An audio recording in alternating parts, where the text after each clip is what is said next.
Himachal exam की बात हुई। हिमाचल एग्जाम पीएससी ने बहुत सारी क्या निकाली है, नोटिफिकेशन निकाल के। नोटिफिकेशन उसने एग्जाम रिलेटेड निकाली क्योंकि हमीरपुर रोड क्या हो गया, खत्म हो गया है, तो पीएससी को काम दिया गया था, तो उसने क्या किया अपने हिसाब से वैकेंसी नहीं सॉरी मतलब एग्जाम पैटर्न निकाला है। तो एग्जाम पैटर्न में उन्होंने कहा कि हम लोग लेंगे पेपर, 2 पेपर लेंगे, पेपर 1 और पेपर 2। पेपर 1 और पेपर 2। पेपर 1 जो होगा कि जनरल होगा सबके लिए, मतलब एक जैसा ही पैटर्न रहेगा। 2 3 के लिए मतलब क्लास 1 2 और 3 के लिए एक जैसा पैटर्न रहेगा, सबको ही रहेगा। लेकिन पेपर 2 में डिपार्टमेंट की अकॉर्डिंग के हिसाब से पेपर रखा जाएगा। जैसे कुछ एग्जाम में जैसे जियोआईटी का पहले पेपर 1 की बात कर लेते हैं। पेपर 1 में रखा गया है 30 नंबर रखे हैं हिमाचल जीके के, 30 नंबर है इंडियन जीके और करंट अफेयर, ठीक है। 30 नंबर के बाद 20 की रखी है हिंदी और 20 की रखी है इंग्लिश।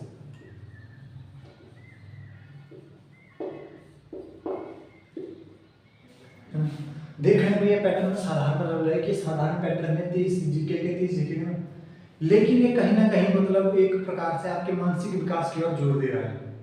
ये जो पैटर्न बनाया गया बड़ा सोच समझ के बनाया गया शुरू वाला पैटर्न, क्योंकि इससे पहले हमीरपुर बोर्ड के एग्जाम में क्या होता था कि मतलब रट्टा मार के चल रहा हो काम था।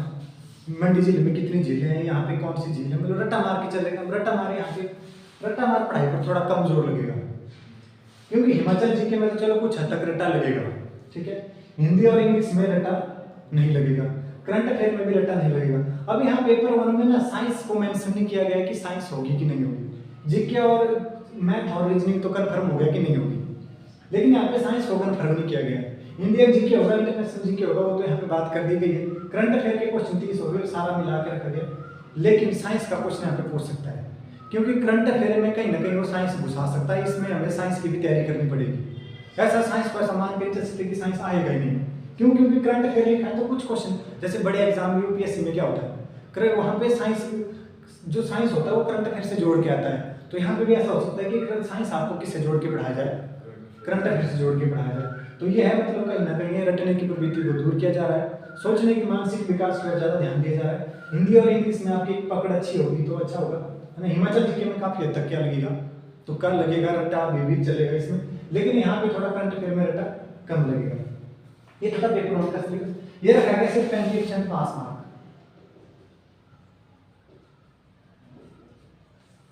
मतलब कि अगर आप 100 नंबर का पेपर होगा, 100 ही नंबर होगा, 1 घंटे का टाइम मिलेगा, काफी है 100 क्वेश्चन के लिए घंटा, क्योंकि मैथ भी नहीं है, रीजनिंग भी नहीं है, जाता है तो टिक लग गया। मेरे हिसाब से 100 अगर करने वाला होगा तो 40-45 मिनट में निपटा देगा पेपर, कोई बड़ी बात नहीं, क्योंकि मैथ है नहीं, रीजनिंग है, समझ कुछ भी नहीं, एक आया तो आया, नहीं आया तो नहीं आया, 2 ही काम होंगे। 35% पास मार्क चाहिए। पास मार्क का मतलब वहाँ पे ये नहीं है कि आपने 35 नंबर लिए तो आप पास हो जाएंगे, कंपल्सरी नहीं है, ठीक है।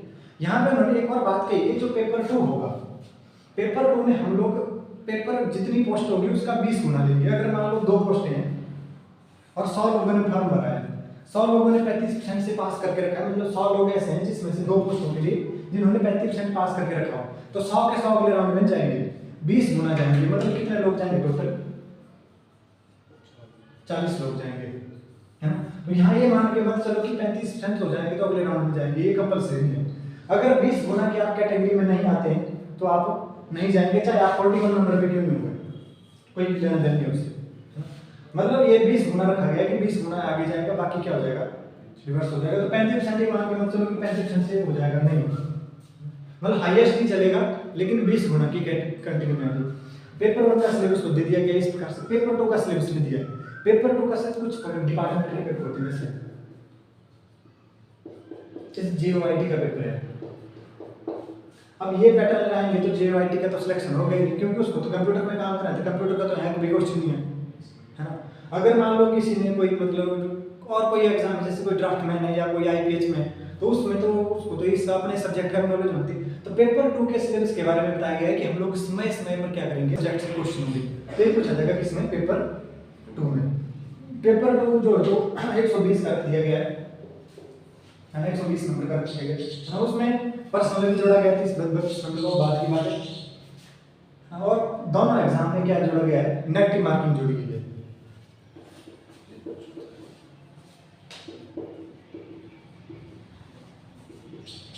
मार्किंग मैंने पहले बताई थी कि जरूरी होती है एग्जाम में, है ना। जैसे मेरे हाथ में क्या है, मार्कर है। अब मैं आपको नहीं पता कि ये मार्कर है, तो आपने लिख दिया इसकी जगह ऑप्शन नंबर सी में लिखा था कि ये पेंसिल है जी। क्या है, पेंसिल है। अब इससे दो बातें कन्फर्म हो रही है। एक बात, आपको मार्कर के बारे में भी पता नहीं है कि मार्कर है या होता कैसा है। दूसरा, आपको पेंसिल का भी पता नहीं है कि पेंसिल होती कैसी है। तो आप मतलब दो प्रकार से अपनी एक प्रकार से गलत आंसर लिख के क्या कर रहे हो कि ज्यादा बेवकूफी शो कर रहे हो कि मुझे जिसका मैंने आंसर लिखा है तो उसका तो मेरे को पता है नहीं, और जिसका मैंने टिक लगा दिया वो भी मेरे को पता नहीं है। तो इसलिए नेगेटिव मार्किंग जोड़ी गई है। नेगेटिव मार्किंग 1/4 जैसे लगाई उन्होंने, वो चलती रही। अब यहाँ पे ना एक विद्यार्थियों को तोड़ने की बात की गई है, मतलब उनका थोड़ा मनोबल गिराने की बात की। वहाँ पे कितनी ऑप्शन डाली गई है, 5 ऑप्शन डाली गई है। 5 ऑप्शन डाली गई है, तो 5 ऑप्शन में क्या होगा, जो लास्ट नंबर की ऑप्शन होगी उसमें लिखा गया है कि हम उत्तर देना नहीं चाहते।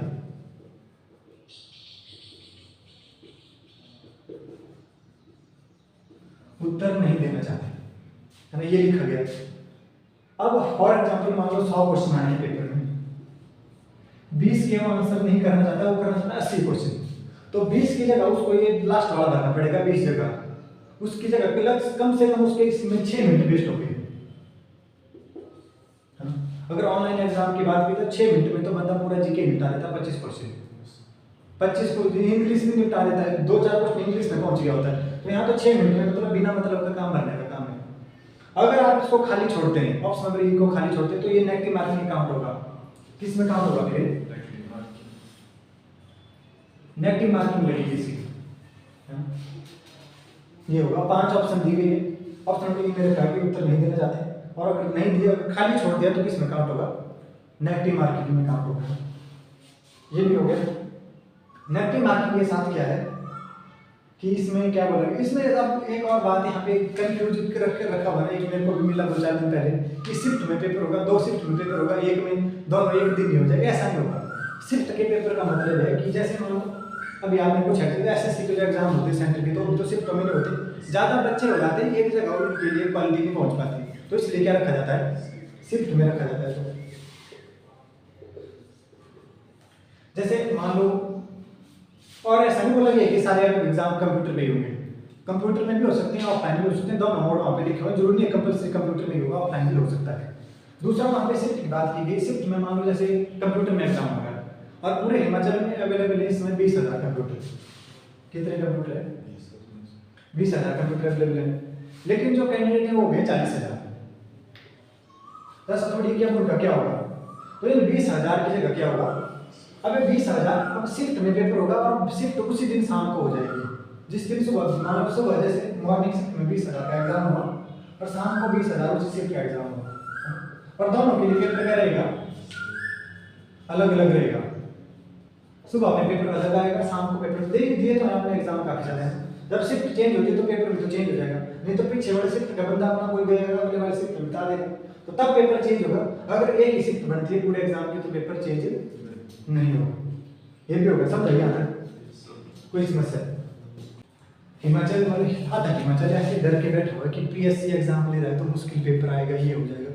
भाई ग्रुप डी, ग्रुप 1 और ग्रुप 3 में फर्क होता है ना, ग्रेड ए और ग्रेड सी में फर्क होता है, दोनों के काम में भी फर्क है, दोनों की विचारधारा में फर्क है, दोनों की समझ में भी फर्क है, हर जगह फर्क है, दोनों की सैलरी हर जगह फर्क है, तो पेपर में फर्क रखा जाएगा। ऑप्शन नंबर सी जो ग्रेड सी था उसका पेपर थोड़ा इजी आएगा, ए का पेपर तो टफ होता है, टॉप ग्रेड का पेपर होता है, वो तो आएगा ही आएगा, लेकिन सी का पेपर थोड़ा सस्ता कर दिया जाएगा क्योंकि ये कंपलसरी है। अब सी में भी अगर यूपीएससी वाले एचएस वाले क्वेश्चन आएंगे तो फिर तो पास हो नहीं पाएंगे, कैसे हो पाएंगे पास, तो मतलब यहाँ पे ऐसा है कि अब, लेकिन इस पैटर्न को देख के ये लग रहा है कि इन्होंने क्या किया, रटने वाली प्रवृत्ति पर जोर नहीं दिया गया। जो विद्यार्थी होते हैं कि वन लाइनर पढ़ के जाएंगे, वो इसमें बिगटे पूरी तरह से आउट होके आएंगे, मतलब उनका कुछ नहीं हो सकता है। जिनका थोड़ा सा कंसेप्ट पे ध्यान है उनका इस बार होगा तैयारी में हमीरपुर बोर्ड में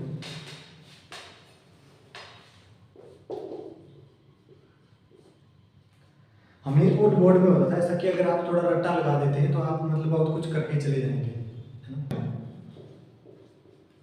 क्योंकि रट्टा ना आपका इंग्लिश में लगेगा ना रट्टा आपका हिंदी में लगेगा, क्योंकि दोनों क्या एक समझने वाले सब्जेक्ट और भाषाएं हमारे डेली यूज के, करंट अफेयर में भी रट्टा नहीं लगेगा।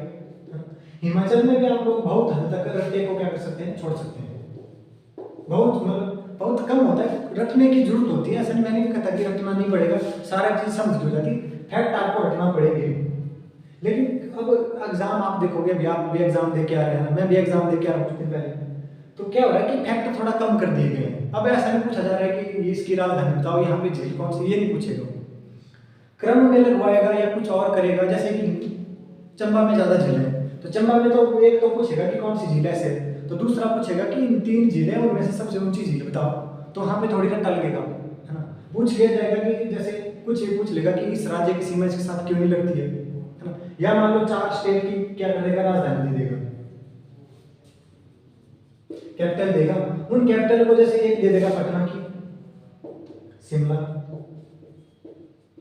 है ना, शिमला के बाद एक देगा पंजाब की, चंडीगढ़ दे दिया है, चंडीगढ़ के बाद एक दे दी मान लो दिल्ली दे दी। पहले होता था ऐसा कि सीधा बता दिया गया कि बताओ भाई बिहार की राजधानी कहाँ है, शिमला, शिमला किस प्रदेश की राजधानी है। अब थोड़ा सा अगर बदलाव करेगा तो इस प्रकार से बदलाव करके इनको पूछेगा कि इनको उत्तर से दक्षिण के क्रम में सजाओ, है ना, कि सबसे उत्तर में कौन सी राजधानी आएगी, उसके नीचे कौन है, उसके नीचे कौन है, सबसे दक्षिण में कौन सी राजधानी बनेगी। तो यहाँ तो आपकी क्या लगेगी, फिर समझ लगेगी, क्योंकि रट्टे का तो काम है नहीं, क्योंकि मैप आपके मन में छपा होना चाहिए तब होगा पास, है ना। इतिहास के क्वेश्चन हिमाचल प्रदेश में देखो, अगर एग्जाम का पैटर्न जिस हिसाब से सेट हुआ होता है उस हिसाब से आप अंदाजा लगा सकते हैं कि किस सब्जेक्ट से कितने क्वेश्चन आएंगे। एचपी जीके में 30 क्वेश्चन रखे हैं, ठीक है। 30 क्वेश्चन का मतलब है कि आर्ट एंड कल्चर को हर हाल में टच करेगा, मतलब आर्ट एंड कल्चर से क्या आएंगे क्वेश्चन, पड़ेगा, उसका कोई दौड़ नहीं है, आर्ट एंड कल्चर से आएगा। ज्योग्राफी से क्वेश्चन कम डालेंगे, मतलब इतिहास से क्वेश्चन कम डालने की कोशिश करेगा, डालेगा तो 2-3 डालेगा, ज्यादा नहीं डालेगा।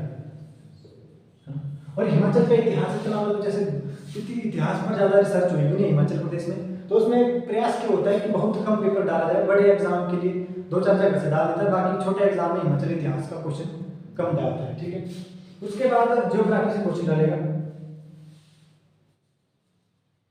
और हिमाचल प्रदेश का भी करंट डालेगा।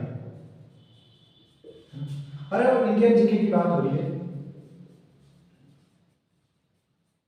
इंडियन जीके में मैंने बताया कि साइंस मेंशन नहीं है तो साइंस पूछ सकता है, करंट अफेयर में मिला के साइंस पूछ सकता है।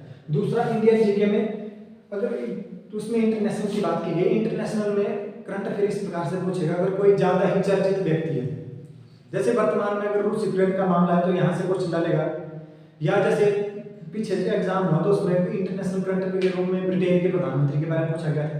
जो व्यक्ति चर्चित होगा, जैसे अभी आने वाले समय में अमेरिका में भी चुनाव होंगे, है ना, तो मतलब जहाँ पे ज्यादा ही चर्चा होगी, मतलब जिसकी चर्चा ऑल ओवर वर्ल्ड है, उसका क्वेश्चन डालेगा। बाकी हिमाचल जो इंडिया का करंट अफेयर है उसमें थोड़ा सा गहराई से उतरने की जरूरत है। हिमाचल हमीरपुर बोर्ड में क्या होता है, आप लोग तैयारी करते थे तो मतलब वर्टिकली निकल जाते थे, है ना, ऊपर ऊपर से पढ़े मामला सेट हो गया। लेकिन यहाँ पे थोड़ा गहराई में उतरना पड़ेगा। बड़े एग्जाम में क्या होता है, अगर मान लो इस प्रकार से पैटर्न बना दिया गया है, थोड़ा गहराई में उतरना पड़ेगा कि इतना गहराई में, मतलब जितनी गहराई में जाओगे ज्ञान तो उतना ही आएगा, लेकिन थोड़ा गहराई में उतरना पड़ेगा। अब यहाँ पे खास बात है कि यहाँ पे बता दिया गया कि इतने क्वेश्चन नहीं आ सकते, इतने क्वेश्चन आए। इससे पहले एग्जाम होता था, पता नहीं है, हिस्ट्री के 20 क्वेश्चन आ रहे हैं, कई बार हिस्ट्री पूरी हिस्ट्री चली हुई है, कई बार हिमाचल जी के चला हुआ है, कई बार करंट अफेयर चला हुआ है ना। जैसे पीछे हुआ वो फॉरेस्ट गार्ड का एग्जाम, तो मैथ उतना मेंशन नहीं किया गया था, 18-19 क्वेश्चन मैथ के डाल दिए गए, है ना। तो मतलब अब क्या बताया गया कि अब पेपर बता दिया गया कि इतना इतना आएगा, इतना इतना आप अपने हिसाब से तैयार रखो, इसमें कोई तैयारी की बात है। और रटने से दूर भागना है, रटना नहीं है, और वन लाइनर से दूर भागना है। वन लाइनर समझेगा आपको, जैसे आपको और भी जगह यूट्यूब में वगैरह में क्लास देखते होंगे, आएगा ऐसे स्क्रीन में चला हुआ है मामला, 1 क्वेश्चन 2 क्वेश्चन 3 क्वेश्चन होता है वन लाइनर। उससे क्या होता है, आपको एक मतलब शॉर्ट टर्म के लिए एक मतलब आत्मविश्वास बढ़ेगा कि मेरे से ठीक हो रहे हैं, क्योंकि मान लो क्वेश्चन लेके आ रहा है 50 लेके आ रहा है, तो आपके लगभग उसमें से 10 क्वेश्चन भी ठीक हो जा रहे हैं, तुक्के से चाहे बीच में तुक्का ही लग रहा है, फिर भी आपको लगेगा नहीं मेरे को तो 10 क्वेश्चन आ रहे हैं। लेकिन जब आप वही बात यहाँ पे कंसेप्ट में डालोगे, है ना, यहाँ पे उड़ जाओगे, क्योंकि वहाँ तो तुक्का चल पड़ा है, क्योंकि उस हिसाब से लेके भी आया है कुछ। और किस पर जोर दिया जा रहा है, रटने पर जोर दिया, रटने से तो काम होगा नहीं, लेकिन यहाँ पे क्या हो जाएगा, उड़ोगे। अगर यहाँ पे उड़ रहे तो मतलब ये सारा सारा क्या हो जाएगा, गया, है ना। क्यों गया? क्योंकि समझ नहीं विकसित हो पाई, है ना। और दूसरा होता है कि जैसे मतलब है ना, तैयारी करने का एक तरीका होता है जो आपके साथ मतलब एक नई तरीके से तैयारी कराई जाएगी। आपको सब्जेक्ट को लिंक करना बताया जाएगा कि जैसे अभी पहले आपने तैयारी करी हुई तो हम लोग मैथ पढ़ते हैं तो मैथ के साथ हिस्ट्री को भी लिंक करते हैं, जैसे कोई इसके साथ अगर कोई पॉलिटी हो तो पॉलिटी को भी लिंक करते हैं, इकोनॉमिक्स लिंक करते हैं, तो सारी चीजें लिंक करके पढ़ेंगे तो ज्यादा बेहतर रहता है ना। तो होता है नए तरीके से पढ़ाई होगी, मतलब पैटर्न बनेगा ना। कुछ जगह देख होगा आपने जो भी पढ़ेगा, जो कुछ दो प्रकार के शिक्षक होते हैं, कर्णप्रिय और एक होते हैं कर्मप्रिय। कर्मप्रिय एक होता है कर्मप्रिय। कर्मप्रिय शिक्षक से पढ़ना विद्यार्थियों को अच्छा लगता है, आप लोगों को भी अच्छा लगता है, सबको अच्छा लगता है। क्यों? क्योंकि कर्मप्रिय शिक्षक ये कहेगा, देखो आपको कहीं कोई पढ़ने की जरूरत नहीं, जितना मैं पढ़ाऊंगा सारा का सारा मेरे नोट्स से आता है, जो मैं बोलता हूँ वही होता है। अब मेरे को ये समझ नहीं आती वो अध्यापक है जो भी बोल रहा है, भाई जिस दिन एग्जाम में पेपर लिखता है उस दिन क्या आपको फोन करके पूछता है कि मास्टर साहब अपने नोट्स भेजो, मेरे को पेपर लिखना है अगले दिन। ऐसा कैसे संभव है कि मेरे पेपर से आ रहा है? ठीक है मैं मानता हूँ फिर भी आ रहा है, लेकिन उसके विपरीत में क्या होगा कि चैनल होता है, कोई भी चैनल होता है, कोई भी क्लास चल रही है, क्वेश्चन की सीरीज दे देगा 10,000, उसमें से बोलेगा कि मेरे पढ़ाए हुए 17 क्वेश्चन आ गए, 70% आ गए। अबे भाई जब 10,000 क्वेश्चन कराए तो 70% आने बनते हैं। तो वो दूसरी बात है कि 10,000 तो कराए, लेकिन विद्यार्थी को उसमें से 1500 भी याद नहीं है। हो सकते हैं 10,000 क्वेश्चन याद, वो भी वन लाइन में से लिखा लिखा के किए जा रहे हैं, 1 2 3 4 करके।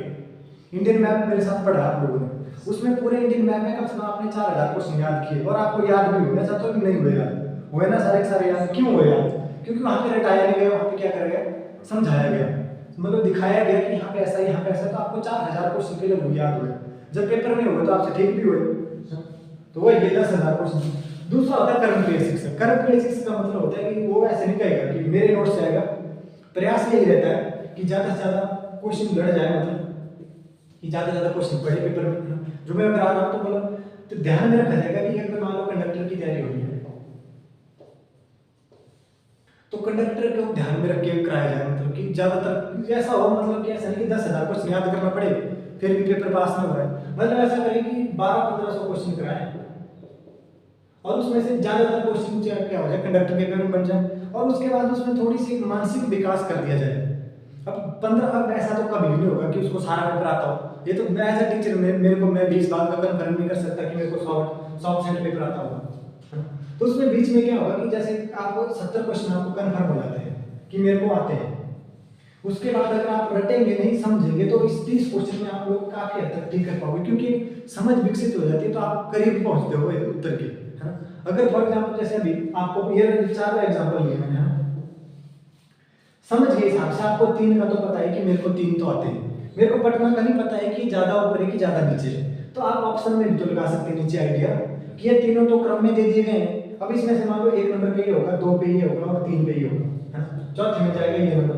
अब इन तीनों को तो एक जगह लिखा हुआ है 1 2 3 ऑप्शन, एक जगह लिखा है 4 1 2 3। अब यहाँ पे देखो 1 2 3 4 1 3 2 बना ऑप्शन है, तो आपको पता है कि 3 से पहले 2 से पहले 3 तो आएगा नहीं, है ना। तो इस प्रकार से जब ऐसे करके बनेगा तो आप लोग पहुंचोगे करीब करीब, है ना। यही होता है सब एग्जाम में कि मतलब क्या होता है 70% एग्जाम में क्या होता है, मतलब आपको समझ ज्यादा काम आएगी, है ना। तो समझने पर जोर देना है, रटने पर ध्यान बिल्कुल नहीं देना है। रटने की जरूरत पड़ेगी, ऐसा नहीं, फैक्ट की जरूरत पड़ेगी। अब बात करते हैं पेपर 1 तैयारी की, कि पेपर 1 की तैयारी हमें किस प्रकार से करनी चाहिए। सब्जेक्ट आपको मुख्य रूप से बता दिए गए 4 मतलब 4 सेक्शन होंगे, हिंदी इंग्लिश और ये जो मिलता है तो। लेकिन विद्यार्थी की एक गलती होती है ना, वो क्या करता है सारे सब्जेक्ट को एक साथ शुरू कर देगा, हिंदी भी पढ़ेगा इंग्लिश भी पढ़ेगा, उसके बाद जैसे रीजनिंग मैथ में सारे के सारे पेपर एक साथ पढ़ेगा, डाउट किसी का भी क्लियर नहीं होगा, फिर समस्या रहेगी। तो यहाँ पे आपने पेपर 1 की तैयारी के लिए करना, अभी किसी भी एग्जाम की डेट आई नहीं है, अभी सुख सरकार ने क्या जिसने भी गाइडलाइन जारी की उसने कहा कि आपका रिजल्ट जो है तो 75 दिन में आ जाएगा, ये भी एक बात थी इसमें। आपने क्या करना है, एक दिन में अगर आप कहीं पे मान लो 1 घंटे की, जैसे मेरी क्लास लगती है लगभग 1 घंटा पढ़ाता हूँ मैं, जीके में लगभग 1 घंटे में खत्म करता हूँ, तो 1 घंटे के बाद अलग होगा, आपको 1 घंटा ही इसको घर में जाकर रिवीजन के लिए देना पड़ेगा। कितना घंटा? इक्वल टू 1 घंटा, क्योंकि रटने का मामला तो सर, रटने से क्या होता है ना, ये नुकसान करेगा आपके लिए। टीचरों के लिए तो अच्छा रहेगा, वो तो रटा देगा, लिख के करा देगा, उसके लिए तो उस स्थिति में तो मैं हीरो बन जाऊंगा कि देखो भाई मेरे को तो सारी चीजें याद है, सब कुछ याद है, ये तो हो जाएगा। लेकिन विद्यार्थी को कितना आ रहा है, विद्यार्थी क्या करेगा, याद करेगा भूलेगा, याद करेगा भूलेगा, है ना। जैसे मान लो रटाया जा रहा है, रोज रोज रटाया जा रहा है, 20 क्लास तक तो मतलब टॉप 20 क्लास तक चल रहे हैं आप लोग का मामला, ठीक चल रहा है 20 क्लास के बाद क्या होगा, आपको फर्स्ट क्लास का पता नहीं रहेगा कि मैंने पढ़ा क्या है। तो आपने क्या करना है, 1 घंटा पढ़ना है, 1 घंटा क्लास लग रही है तो 1 घंटा जाके घर में पढ़ना है, मतलब समझने पर जोर देना है। दूसरा, एक दिन में सारे के सारे सब्जेक्ट भी खोल देंगे ना, हिंदी भी पढ़ रहे हो, इंग्लिश भी पढ़ रहे हो, इंडियन जीके पढ़ रहे हो, हिमाचल जीके पढ़ रहे हो, इंडियन जीके में पॉलिटी भी आ रही है, इकोनॉमिक्स में, सारे सब्जेक्ट भी पढ़ रहे हो। 2 से 3 सब्जेक्ट एक टाइम पे ले लेने आपने जीके के, 2 सब्जेक्ट ले लो जीके के, और एक ले लो कोई लैंग्वेज, ठीक है। 2 सब्जेक्ट में मान लो एक हिमाचल जीके ले लिया और एक ले ली हिस्ट्री इंडिया की, 2 सब्जेक्ट इनको ले लो एक साथ। इसके साथ एक भाषा में पकड़ बना लो, बोले या तो हिंदी ले लो या तो इंग्लिश ले लो। जैसे किसी भी एग्जाम की तैयारी के लिए आपको मिलेंगे 60 से 70 दिन तो मिलेगा, 60 से 70 दिन मिलेंगे। एग्जाम भरने से लेके पेपर होने तक लगभग 1 महीना एग्जाम में लगेगा, 1 महीना तैयारी के लिए देगा तो लगभग 60-70 दिन की तैयारी होगी, है ना। तो एक भाषा पे आपके पहले आप एक भाषा पकड़ो, एक लैंग्वेज पकड़ो, हिंदी या इंग्लिश में उसमें कमांड करो, ठीक, और इसके साथ 2 सब्जेक्ट पकड़ो, ठीक है। ज़्यादा पढ़ाई करने की जरूरत नहीं होती, ज़्यादातर विद्यार्थी यही पढ़ लेते हैं 5-6 घंटे, है। अगर आप सोचेंगे कि मैं 10 घंटे पढ़ूंगा, 15 घंटे पढ़ूंगा, तो वही होता है, फिर तो मामला खराब ही है ना, फिर तो ना यहाँ के रहोगे ना वहाँ के रहोगे। 2 सब्जेक्ट पकड़ो एक साथ में, हिमाचल जीके खत्म हो जा रहा है तो उसके साथ में इंडियन जीके को कुछ पकड़ लो, है ना। प्लान हमेशा बनाना है लास्ट की तरफ से पीछे, है ना, उसको एक्ट करना है फिर शुरू से लेकर लास्ट तक। अगर मान लो फॉर एग्जाम्पल आपका एग्जाम चल रहा है, बीएड के एग्जाम की बात करते हैं, बीएड का एग्जाम है 15 जून को, 15 जून को जिन विद्यार्थियों का एग्जाम है, 5 जून तक उनका सिलेबस खत्म हो जाना चाहिए हर हाल में। कितने तक? 5 जून तक। 5 जून के बाद वो कुछ भी नया नहीं पढ़ेंगे। 5 जून तक बीएड वालों का क्या हो जाना चाहिए, पूरी तरह से सिलेबस खत्म हो जाना चाहिए, पढ़ के एक रीडिंग खत्म हो जानी चाहिए। उसके साथ अगर कोशिश हो तो फिर रिवीजन हो सके। उसके बाद क्या है, 5 जून के बाद लगभग 3 या, क्योंकि बीएड का सिलेबस कम है, मतलब हिमाचल एग्जाम सिलेबस कम है, तो 3 से 4 दिन में उसका रिवीजन हो जाना चाहिए एक बार, पूरे जितना उसने पढ़ा है एक बार।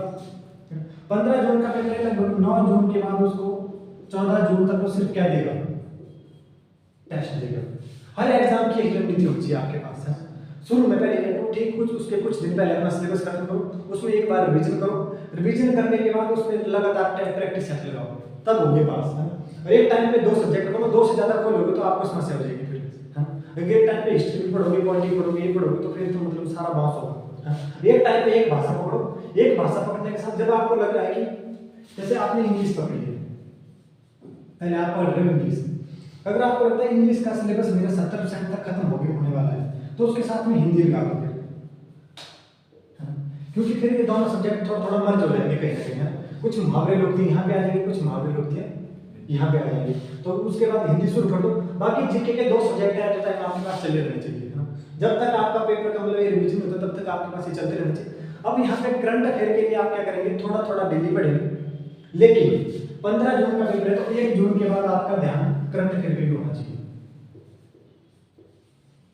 करंट अफेयर के लिए रोज पढ़ने की जरूरत नहीं होती, एग्जाम से 10-15 दिन पहले करंट अफेयर आप पढ़ो, क्योंकि करंट अफेयर की वैलिडिटी भी तो यही होगी 15-20 दिन, है ना। एक ज़्यादा 4 महीने चाहिए ना स्कूल, है ना। कोई 2 बच्चों की माँ प्रेमिशन खराब, इस प्रकार की न्यूज लगी हुई दूसरे पेज में, ना तीसरे पेज में कहीं मेला लगा हुआ है ना, चौथे पेज में दोबारा कहीं मतलब लड़ाई हो गई है, 5वें पेज में कहीं वो लग गया है ना। तो ये मामला है, तो आपने थोड़ा सा मतलब थोड़ा गहराई में उतरना है ना। 2 सब्जेक्ट आपके चलने चाहिए, एक भाषा आपके साथ इसके साथ चलनी चाहिए। पेपर 2 की तैयारी के लिए, अब पेपर 1 का काम है ये आपको, ये तो पेपर 1 में, पेपर 2 में भी इंग्लिश में से इन दोनों में से एक भाषा पेपर 2 में पड़ेगी, क्योंकि इंग्लिश की भी जरूरत रहेगी, हिंदी की भी, तो या तो दोनों डाल सकता है, दोनों में से एक डालेगा। तो पेपर 2 की भी आपकी एक तो तैयारी हो गई, हिमाचल जीके तो पेपर 2 में डालेगा। पेपर 2 में आपके लिए एक तो ये सोच सकता है कि रीजनिंग जोड़ेगा या मैथ जोड़ेगा। मेरे विचार में रीजनिंग पहले हो जानी चाहिए, पहले पेपर में कुछ क्वेश्चन आने चाहिए थे, लेकिन नहीं आए, है ना। तो दूसरे एग्जाम में आपको मैथ थोड़ा एक्स्ट्रा पढ़ना पड़ेगा, और जिस हिसाब से आपका मतलब जैसे जीओआईटी का कंप्यूटर में कमांड होनी चाहिए, है ना। अगर कोई और एग्जाम है तो उस हिसाब से कमांड होनी चाहिए, तो उनको थोड़ा सा ध्यान रखने योग्य बात है। समझे पेपर 1 के बारे में, है ना। 2 सब्जेक्ट चलाओ, साथ में 3 भाषा पकड़ो।